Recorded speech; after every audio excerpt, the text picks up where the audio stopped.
Ding, ding, ding. That's the bell.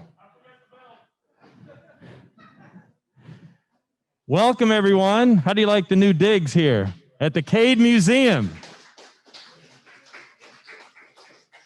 Happy New Year and welcome to this first meeting of 2021 of the Rotary Club of Gainesville here on January 5th. My name is Tom Collette, your Sergeant at Arms, welcoming you to the Cade Museum, where we are now having our meetings. Welcome to all of you watching on Zoom as well this afternoon. Guests, as you join us via Zoom, please identify yourself in the chat so we can make note of your participation. We don't have any guests I see in the crowd yet or visiting Rotarians. We'll get to that a little bit later if someone checks in at the last minute. If you are watching this after the fact on YouTube, we ask that you please register your participation by sending an email to us at info@rotarygainesville.org. Again, that email address, info@rotarygainesville.org. Some things change, some things stay the same. To start our meeting today, we will start with song and pledge and then invocation. And welcome back for his first appearance in this new year to lead us in song and the pledge, Pete Enwall. That's right, please stand. Okay, for everybody on Zoom, I'm taking my mask down. And I thought that to start the new year that I just would stop punishing you with bad jokes. So yeah, and I've got pearls of wisdom now. So let me start. So two hats were talking, and one of them said, "I'll stay here. You go on ahead." And then then there's second pearl is what do you call a bear with no teeth? And the answer is a gummy bear. And then I used to be indecisive about these jokes, but now I'm not really very sure about them. So would you join me? And we're going to sing Acapulco because we don't have Gordon's piano with us. We're going to sing My Country 'Tis of Thee. Everybody ready with that? Acapulco. My country 'tis of thee, sweet land of liberty, of thee I sing. Land where my fathers died, land of the pilgrim's pride, from every mountainside, let freedom ring. The pledge. Where's the flag? Okay. Well, anybody got a flag? No. What do you do? And anybody know what we do when there's not a flag?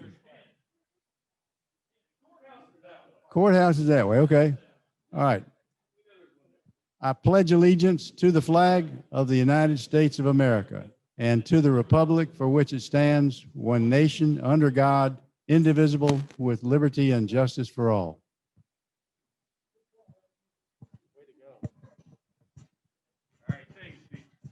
How about a nice hand for Pete, everybody?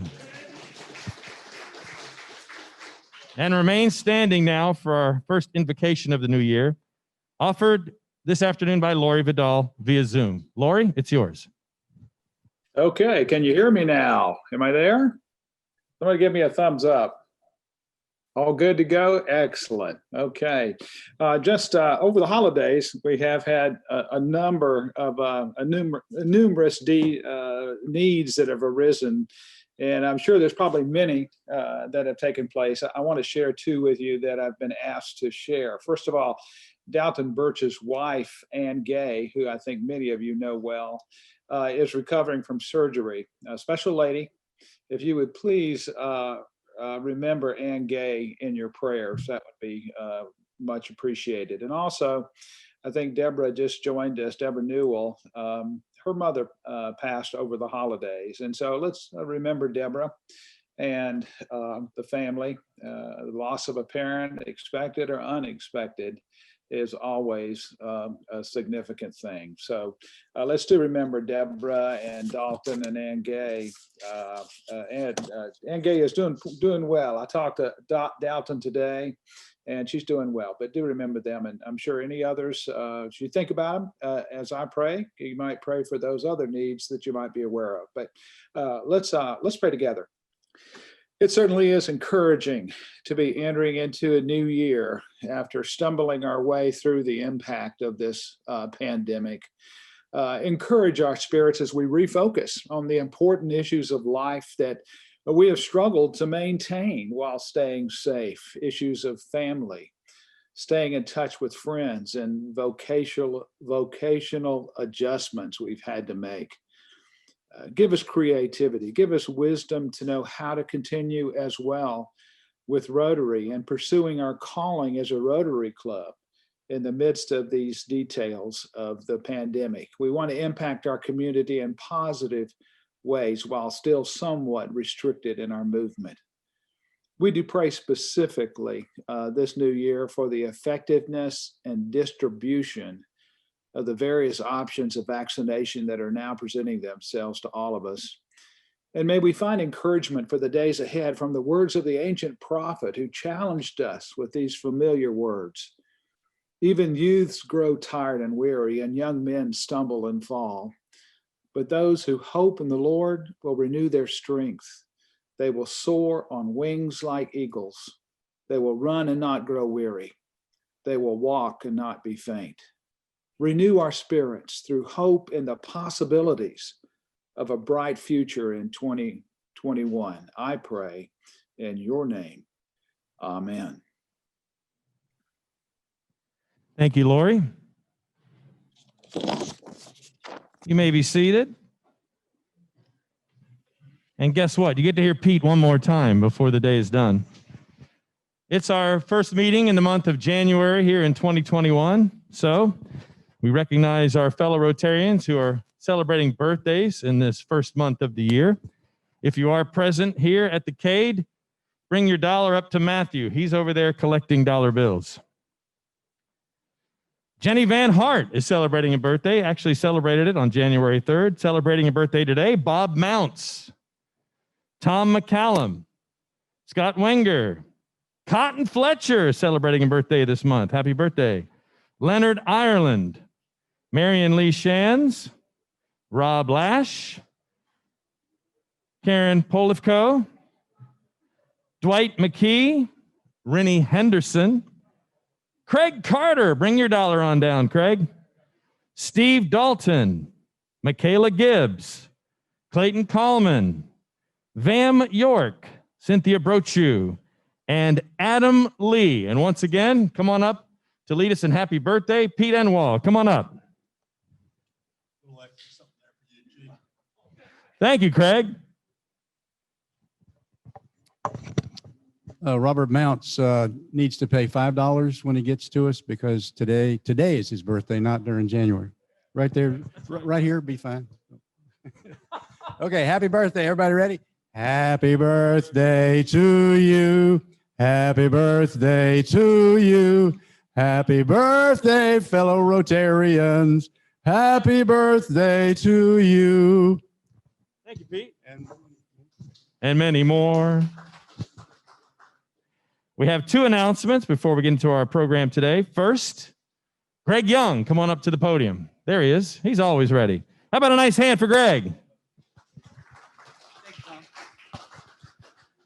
Thank you, Tom. Well, I'm making an announcement on behalf, or announcements, I should say, on behalf of TJ, who couldn't be here today.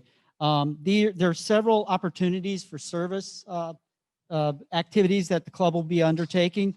On January 13th, our club will be assisting with the Catholic Charities Weekend Hunger Backpack Program. An email will follow from TJ, so look for that. They'll be starting at 9:30 a.m. and it lasts about an hour and a half. So please consider signing up. And again, look for an email from TJ about that event. Also, another one about 10 days later, January 23rd, our club will be hosting a yard cleanup for the Gainesville Opportunity Center. This will be from 8:30 till 10:30. Now, I was not aware of the Gainesville Opportunity Center until just recently when TJ took me over there, and they do phenomenal work in reintegrating those with serious mental illness back into the workforce. So it's a really empowering program they do over there. And so they just want a little bit of assistance with some landscaping type work. And so also want to let you know the Gainesville Garden Club is going to be putting some money in on that as well. So we're partnering, so to speak, with the Gainesville Garden Club on that. And finally, for a fun and fellowship. Now, how many people here have been attending any of the fun and fellowships? I know I've seen Holly there. Anybody else? Don, yep, a few others in the back. I think these are really fun events that have allowed us to get together in a safe way during this time. And they're usually walking tours. And the last one was held at the Evergreen Cemetery. And I think we had over 25 people, but it was done safely in that we all wore masks. We all kept distance as much as we wanted to, and comfortably, I mean, for our own comfort level, but also for knowing what we're supposed to do. So the next one will be a walking tour of the university grounds with University of Florida's Director of Planning, Linda Dixon. She'll describe some of the notable projects that are going to be included within U.S. Master Plan. So there'll be a sign up going out later this week. So again, look for a note from TJ in your emails that tells you how to sign up for that event and the other 2 service events as well. So thank you. Thank you, Greg. You can applaud Greg. One more live announcement, and if I can get Wes's attention for a moment. Wes, can you hear me over there? When you get an opportunity, I need to get some more batteries for the microphone. We're about ready to lose it. Let's bring up next, please, to the podium, Linda Reinhardt.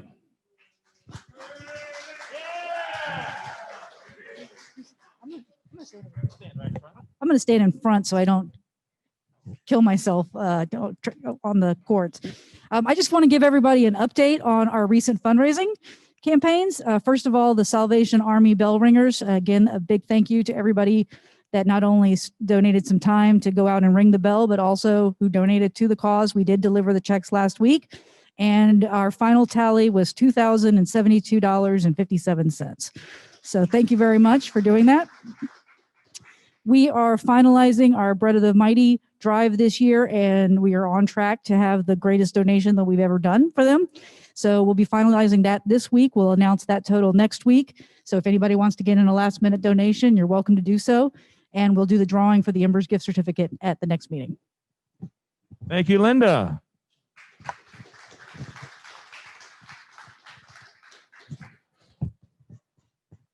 And now, without further ado, I know you've been reserving your greatest applause of the day to bring to the podium El Presidente, your president, Matthew Brady. Thank you, sir. Thank you. Thank you. Happy New Year. So let's state the obvious. I forgot the bell. I forgot the flag. We've got a few meal glitches, but hey, we've got a new year. We're in an amazing facility. We're here together and we're healthy. And I appreciate each and every one of you here, each and every one of you zooming in. And as we come in here and tackle the new year. So talking about the facility, it is an amazing venue. Amanda Hamilton has been helping us set up here. We do have with the Cave Museum, Mr. Phil Waite, correct? Yes, sir. If you'll stand right here, please, sir. Thank you.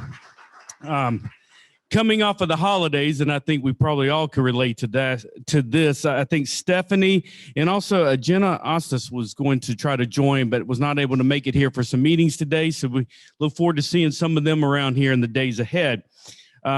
Again, thank you to all for the Salvation Army and the Bread of Mighty contributions. Big numbers. You're going to be very impressed with those numbers, but also thank you to all that are rolling up your sleeves, and I know you have over the past 6 months and will in the next 6 months, where we have other opportunities to where we can get out and do things in the community. So we are, as you would say, on the back nine per se for the year, not counting or anything, but today marks the second half of our year. And I think that, we've overcome a lot and we've dealt with a lot this year, but we're still here as a very effective group, a great group of people. We're kicking off this quarter committed here and working in a partnership with the CADE, as I said, to see how we can make this work.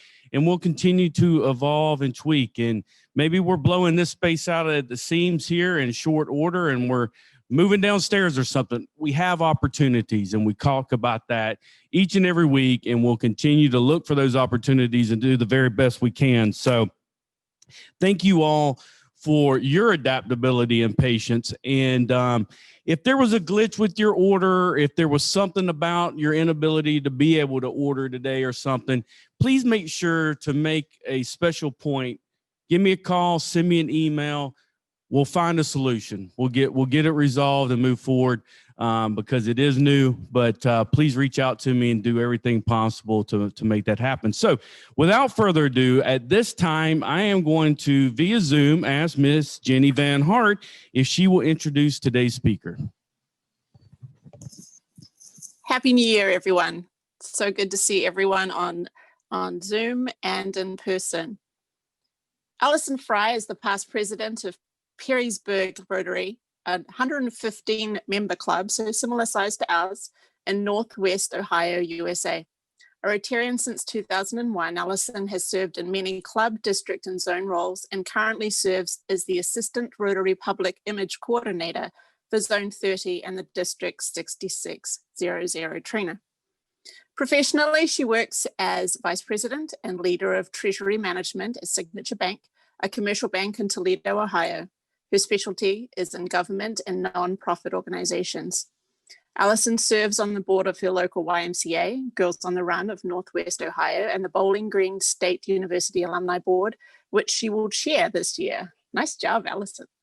She was named one of Northwest Ohio's 20 individuals under the age of 40 in 2012, so do not do the calculations, people.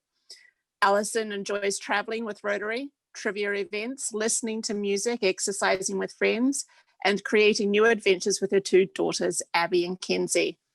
In 2021, she is looking forward to spending time in Traverse City, Michigan, and Montauk, New York.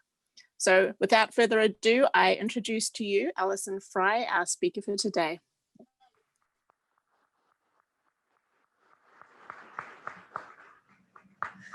Well, thank you so much for having me today, everyone. I'm super excited to be with you.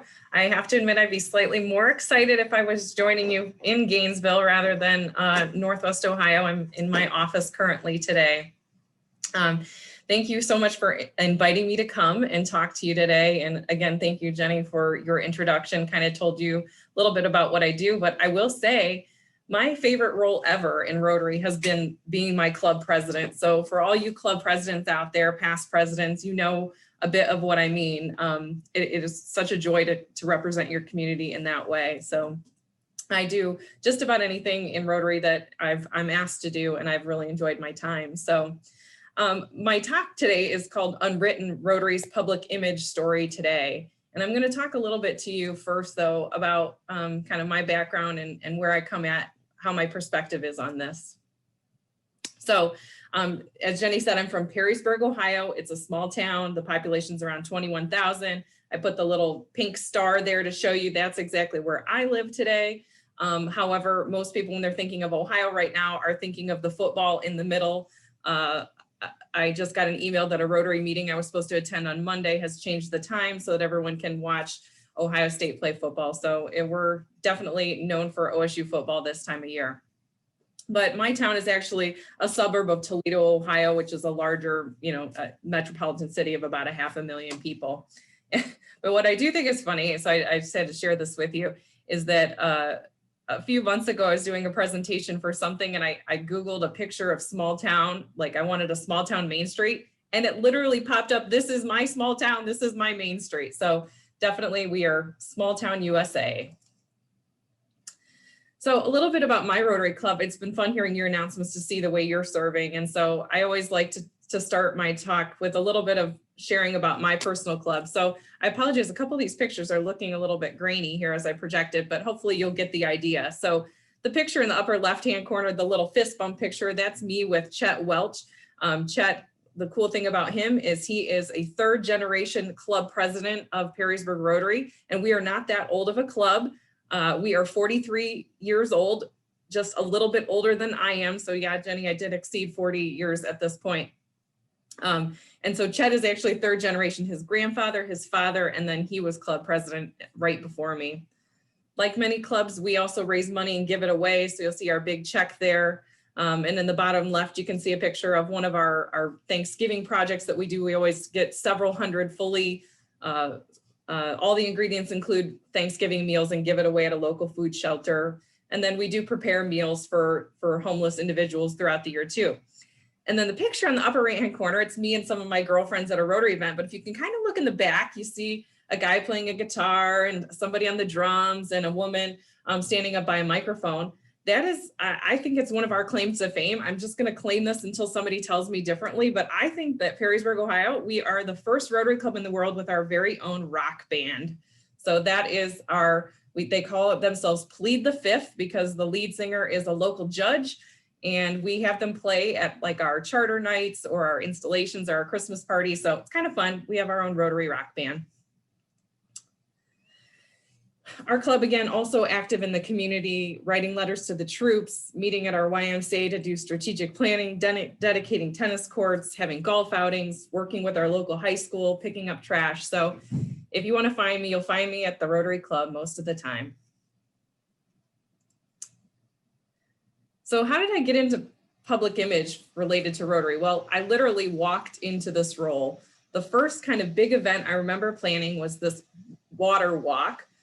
There was a thing that happened in Rotary a few years ago called Rollin' with Rotary, where some Rotary leaders were driving around the country in a RV looking for opportunities to serve communities. And one of them asked me if I would organize an event in my town. And so we did this Rotary water walk to bring awareness to the fact that billions of people are without clean water every day. This was my very first Rotary flyer I think I ever made. I think I do a little better now, but it's not too bad.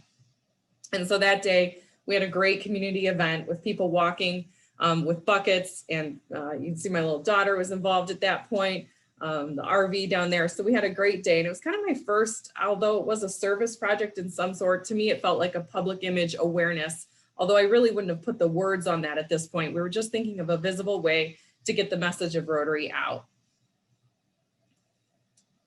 So public image is the thing I talk about most with Rotary, but today we are not talking about logos. So don't tell anybody, because I am talking to you about public image. And so I should be telling you about using the right logo and making people of action photos.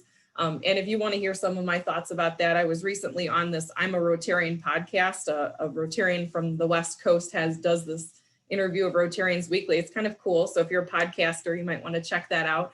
I think it's a great way for somebody to use their gifts and talents. I'm really glad. I kind of have a dream of having like a talk show or something, but I don't have the skills or time to do it. So I'm glad that Gwen is doing it. So if you want to hear a little bit about all my thoughts on the official Rotary public image business, you can check out that podcast.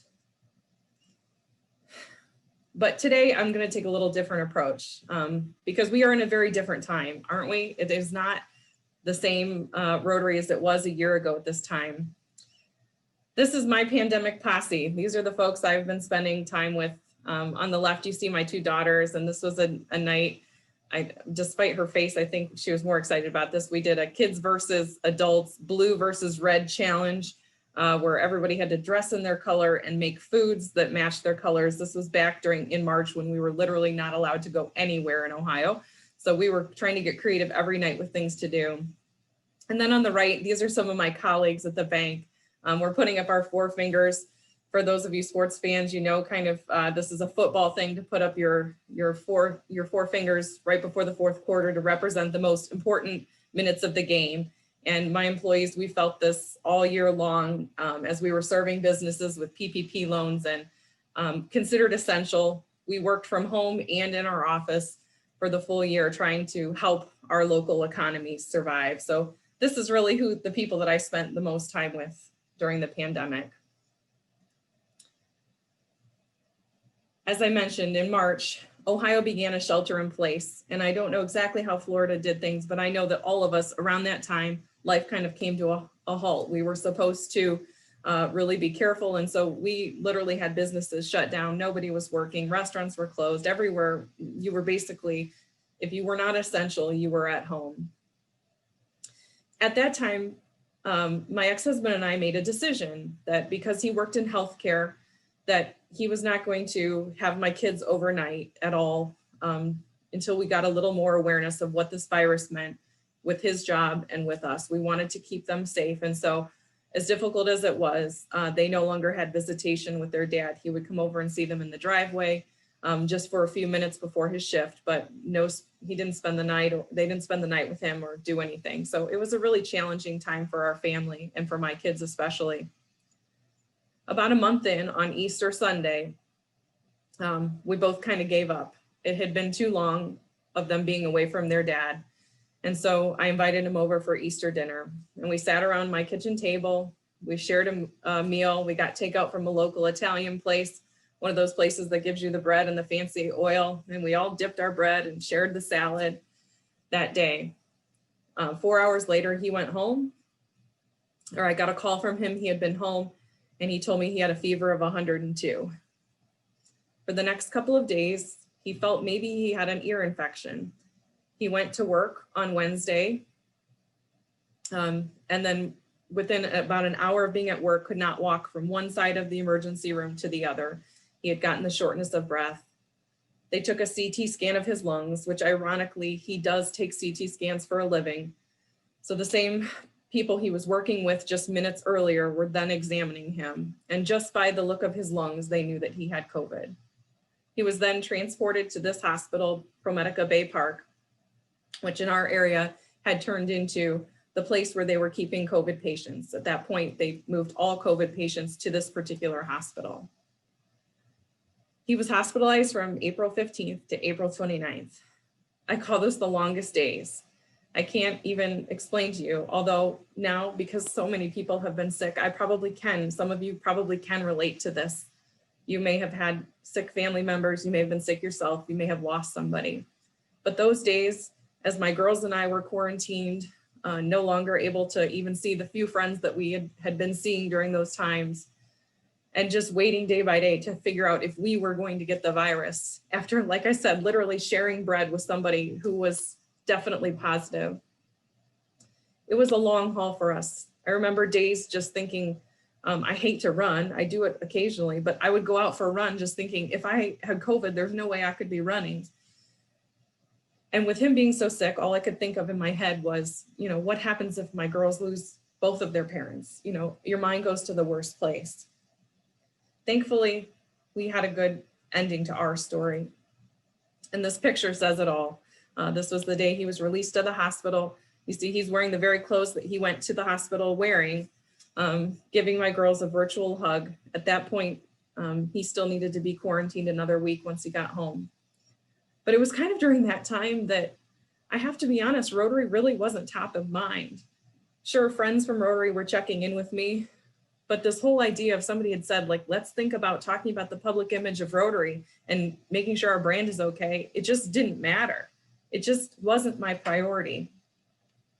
And so during that, I really thought, what does public image even mean during an unprecedented time? What do we really even care right now? Shouldn't we just be trying to keep ourselves safe, our families safe, dealing with the things at hand? And that is true.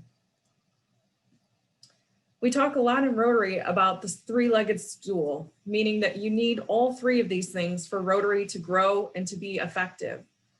You need members, because members create service projects and giving for our foundation, the way we do our global work. And when we do that great global work, we have a wonderful public image. But when some of that work seemed to slow down and it became harder to talk to people about membership, this stool felt a little off to me.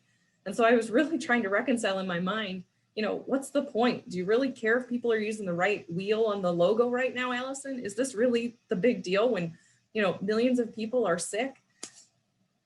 Your own family being personally affected by it? So I thought about the idea that we talk about with Rotary a lot, which is tell our story. How do we tell our story of what we do? And if public image is all about telling our story, what is the story that we are telling right now? And I don't know exactly what the story is, but here are some things that I believe we want our story to say. I think when this is all said and done, I hope our story is that Rotarians understand global connections. For years and years, we have understood that you can't make effective change anywhere in the world without having the rest of the world be connected.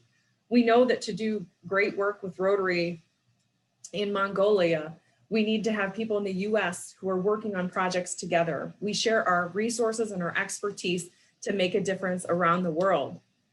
We also just purely based on our work with polio know that things can get out of hand very, very quickly, that, you know, untempered, that unvaccinated, things can really take a turn for the worse very, very quickly. And so this idea that Rotarians understand global connections, I think we've been great with this in the past, and I hope that our story continues, that we understand global connections. I also hope when all of this is said and done, that our story will be that Rotarians are good neighbors. I'm seeing so many stories and Facebook posts from Rotary clubs around the United States and abroad, showing the things that people are doing during this time to help their neighbors, whether it's picking up groceries, whether it's dropping things on porch.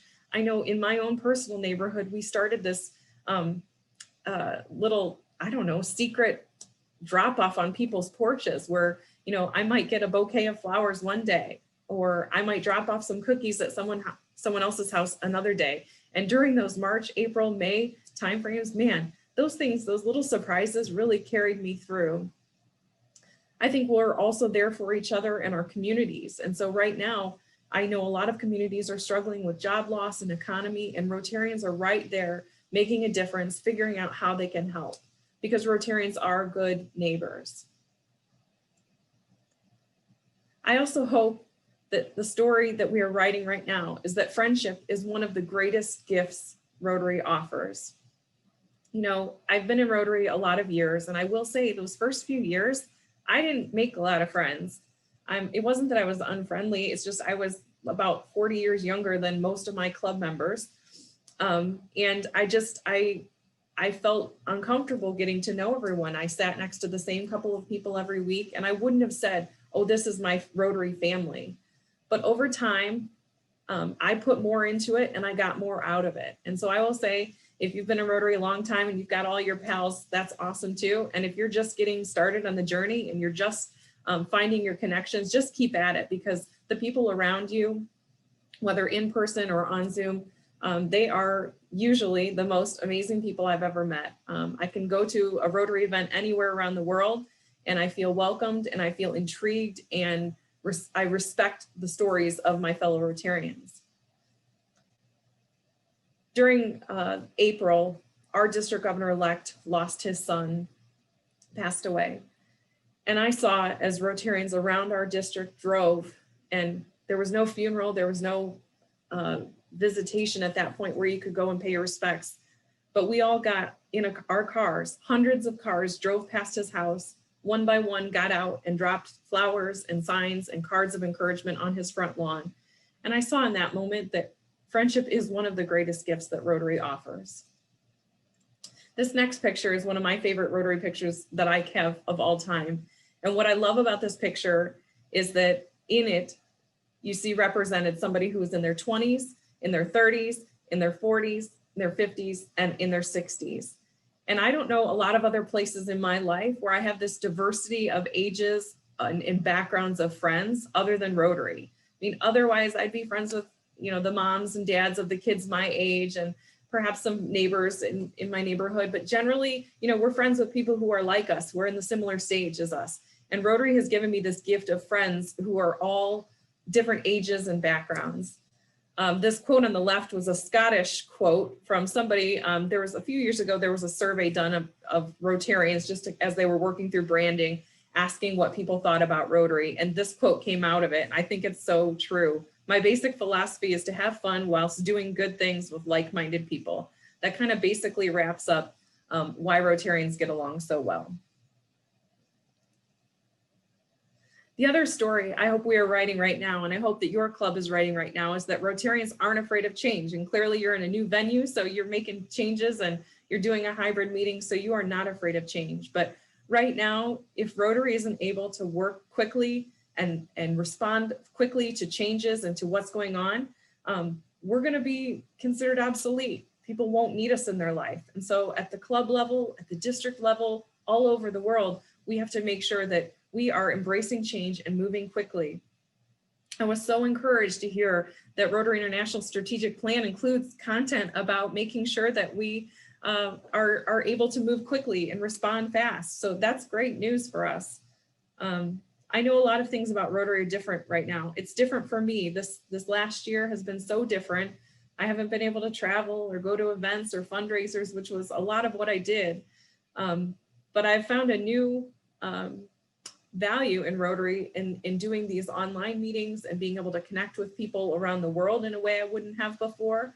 And I also see that our club is serving in a different way. We're really truly looking at what our community needs and how we can be a part of it.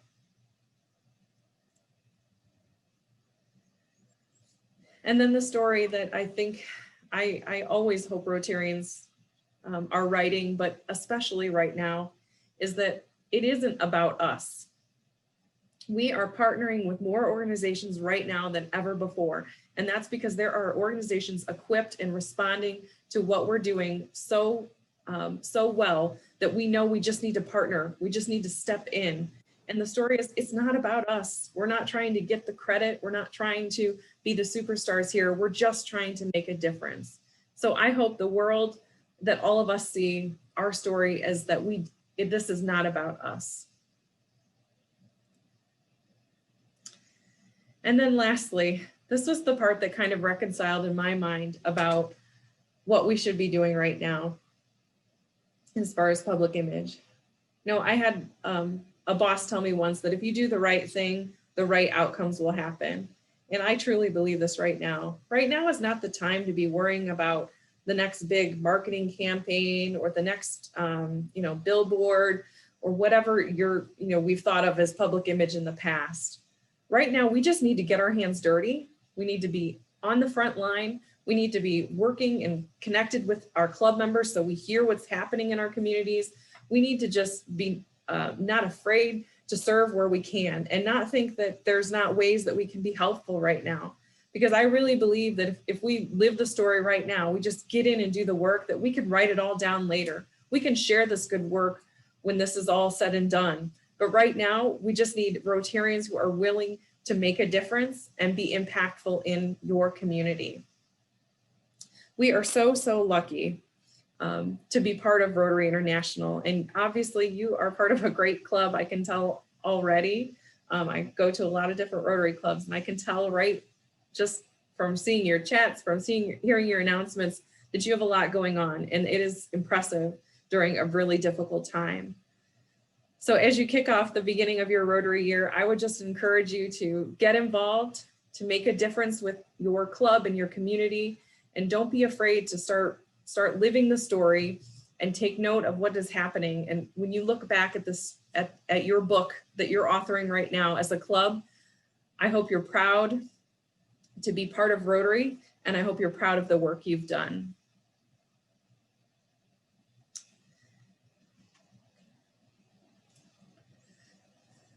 So that is my my remarks about that topic. We can open it up for some questions. I do have one little thing afterwards. So if there's any questions, we can go through them now, and then I'll share my screen again here briefly at the end. How about a nice hand for a presentation there from Allison? If you have any questions, we have the multi-talented Don Bugos with the wireless microphone who can bring that to you here if you're at the Cade Museum. If you're online, please type your questions into chat, and we will relay those to her verbally so everyone here can also listen to them being asked. Allison, how many are in your club there in Ohio? How many? What's your number, your census, if you will?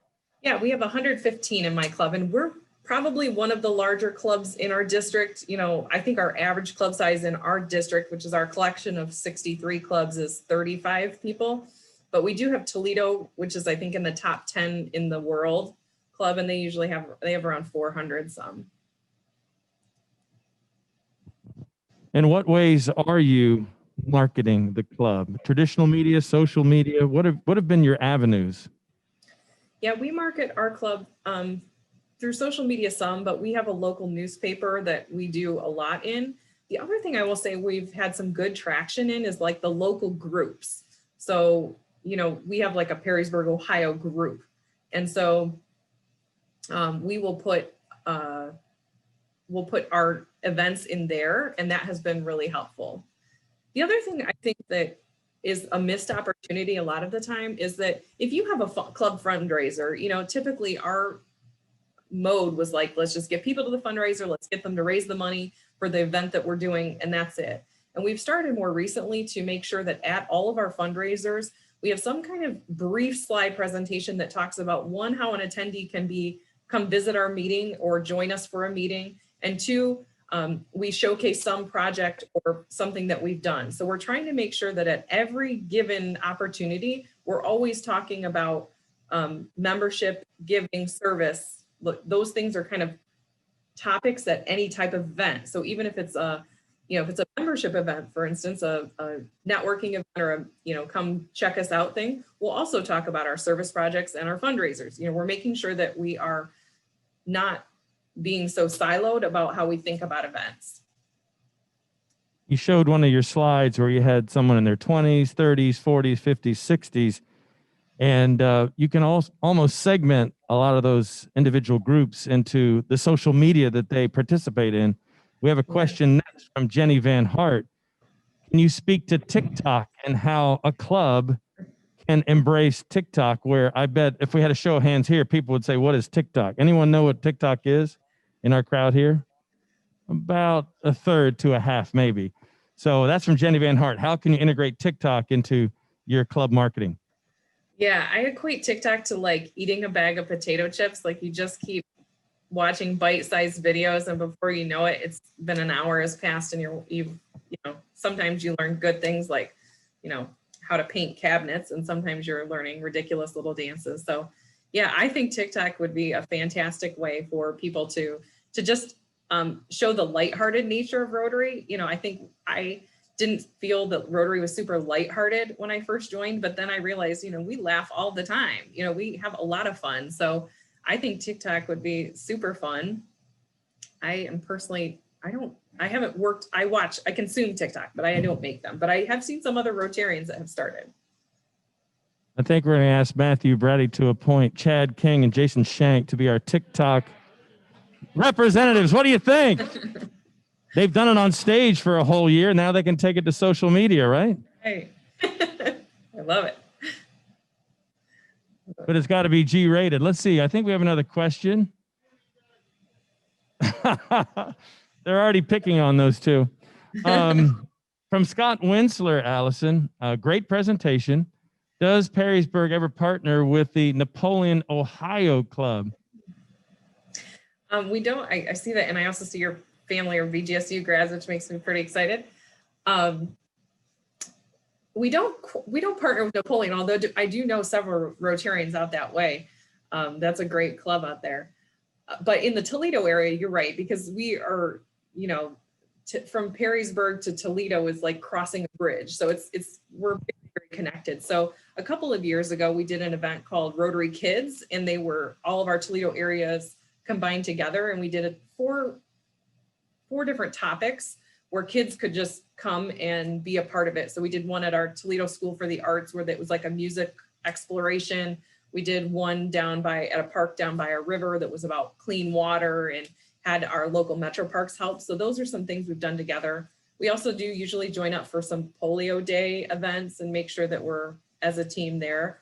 The one thing that I think helps our collaboration is we do they're called President's Councils. I don't know if that's something you do down in your area, but the presidents of all the clubs that are kind of near each other get together once a month and talk about what they're doing. So that's really why I started going to so many different fundraisers, is when I went to President's Councils, I was hearing about other clubs events. And so that has really formed great partnerships. And, you know, here's the other thing, it's also professional. You know, just yesterday, I had to send an email for something related to my client to an attorney who happened to have been the club president when I was club president. So those connections, they last forever, you know, when you build those relationships.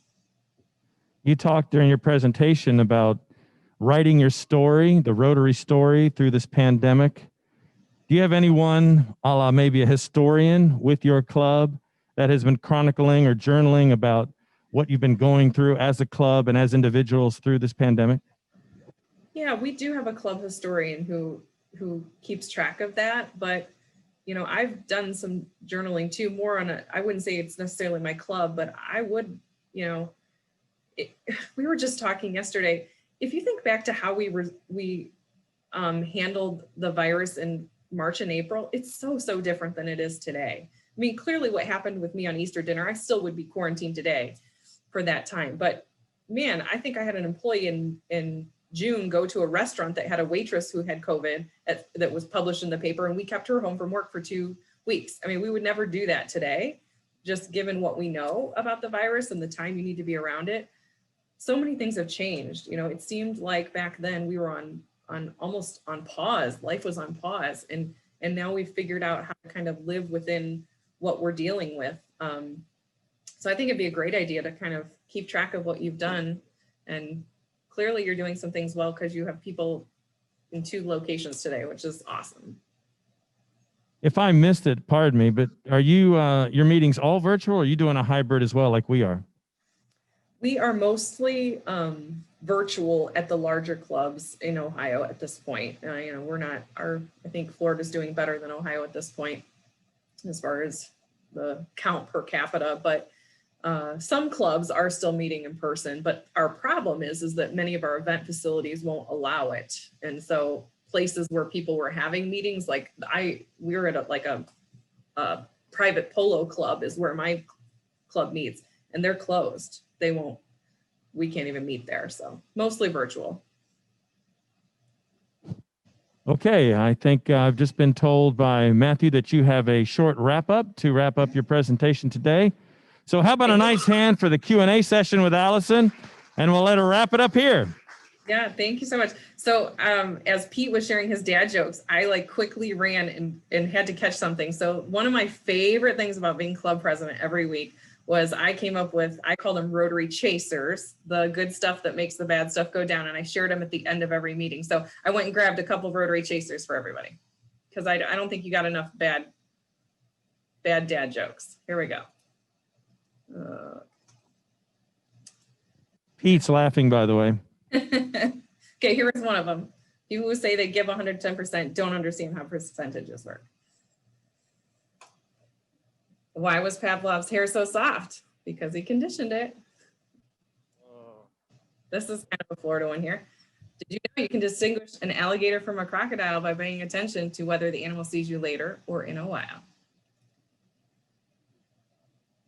And then to the thief who stole my antidepressants, I hope you're happy now. So Pete, I feel your pain. I got harassed for my bad jokes too, but that tradition has lived on. He's now your #1 fan. So He just got some new material. Yeah, he's going to go back and watch the recording and take these down. We're going to see these in a couple months, y'all. Just Pete, I got tons of them. Just email me. I'll get you hooked up. Well, Allison, thank you very much. I'd ask everybody once again, a round of applause. Thank you for Allison joining today. And Allison, as you know, our theme this year is Rotary Opens Opportunities. And I know you probably believe that, listening to your message and your history that Rotary does. So I left it over at my table, but I'd like to send you one of the commemorative coins so you could remember today and the time sharing with us, and send that to you. And thank you again for that time shared with us. You talked about getting our hands dirty. And as you mentioned, I thank you again for the opportunities that TJ and Linda and Helen and many others have already provided, will provide for this year, that we have been that example to get out there safely, set an example of how we can serve the community, and we can do it in a safe manner, and how we can fellowship in a safe manner too. So you all have done a tremendous job, and I appreciate that very, very much. Next week, again, we're back here. Again, we're here for the quarter. Next week is our Ethics and Business Award. Love that presentation. So look forward to what that committee brings forward and presents to us next week here. And then as we adjourn without a bell, quote of the day. So as we march into 2021, let us remember a quote of Frank Sinatra, and pray this is true actually for the new year. The best is yet to come. Have a great week, fellow Rotarians.